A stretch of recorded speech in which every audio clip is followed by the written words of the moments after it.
पत्नी बोली, सुनो मैं मायके जा रही हूँ, वहां मुझे 1 हफ्ता भी लग सकता है, फिर भी कोशिश करूंगी 3 दिन में लौट आऊं।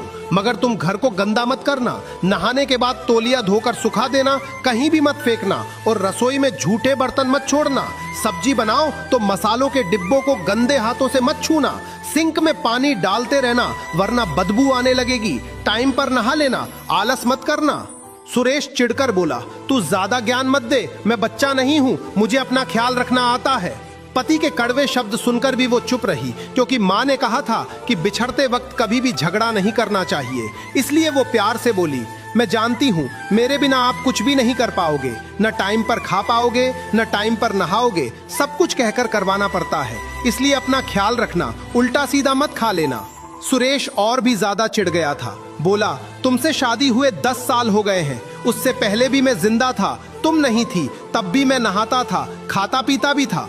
अब तुम ऐसा करना, 1 महीने बाद वापस आना, फिर देखना मैं जिंदा रहता हूँ या नहीं। बात चुभने वाली थी, इसलिए वो चुप ना रह सकी। बोली, उस वक्त तुम्हें संभालने के लिए तुम्हारी माँ थी, अब माँ नहीं है, अकेले रहोगे, इसलिए फिक्र होती है, और तुम्हारा कोई भरोसा नहीं है। तुम यहाँ फालतू के दोस्तों को इकट्ठा मत करना, मेरे कमरे को गंदा किया तो फिर देख लेना, बहुत बुरा होगा। कहते हुए अनिका की आंखों में आंसू आ गए। फिर वो दोनों बच्चों को लेकर बाहर खड़े ओ में बैठकर चली गई। उसके जाते ही सुरेश खुद को हल्का फुल्का महसूस कर रहा था। 2 साल बाद वो इतने दिनों के लिए पीहर गई थी। पत्नी के जाने के बाद वो ऑफिस चला गया, मगर शाम को छुट्टी होते ही वो दोस्तों के साथ पार्टी करने चला गया। रात को देर से घर आया, उसके कदम डगमगा रहे थे। घर में कोई रोकने टोकने वाला नहीं था, इस कारण उसने लिमिट से ज्यादा पी ली थी। वो बाहर ही खाना खा आया था ताकि रसोई गंदी ना हो और पत्नी की किच-किच ना सुननी पड़े। जब वो सुबह उठा तो रात को ज्यादा पीने के कारण उसका सिर दर्द कर रहा था, हिम्मत टूटी हुई थी, इस कारण उसने ऑफिस से छुट्टी ले ली।